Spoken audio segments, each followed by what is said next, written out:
On December 13th, Amanda Tyler, the executive director of the Baptist Joint Committee, or BJC, testified before a congressional committee looking into white supremacy and white Christian nationalism.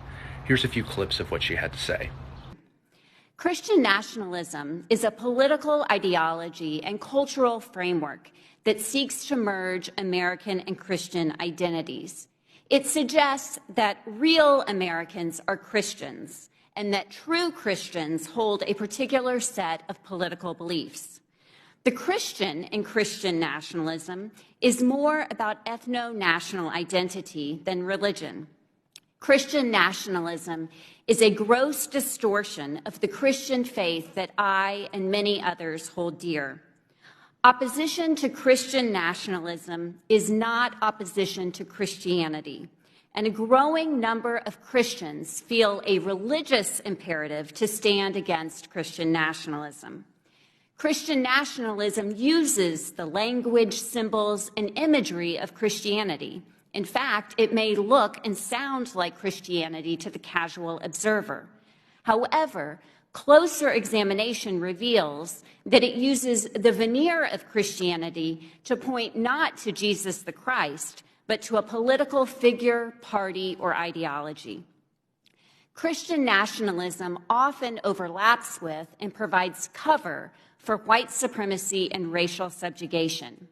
It creates and perpetuates a sense of cultural belonging that is limited to certain people associated with the founding of the United States, namely native-born white Christians.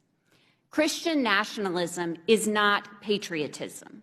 Patriotism is a healthy love of country. Nationalism is an allegiance to country that demands supremacy over all other allegiances.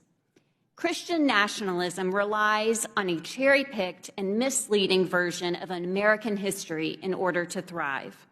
The Christian nation myth must downplay or ignore the role of indigenous communities, Black Americans, immigrant populations, religious minorities, secular Americans, and all others who undercut the false narrative that the U.S. is special because it was founded by and for white Christians. Understanding Christian nationalism is imperative to both dismantling white supremacy and preserving religious freedom for all. Christianity does not unite Americans.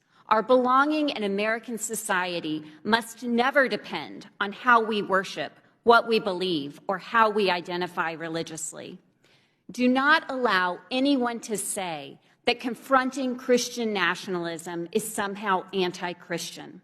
All across this country, Christians are deeply alarmed by this ideology, especially the way it gives an illusion of respectability to white supremacy and undermines our nation's foundational commitment to ensure religious freedom for all.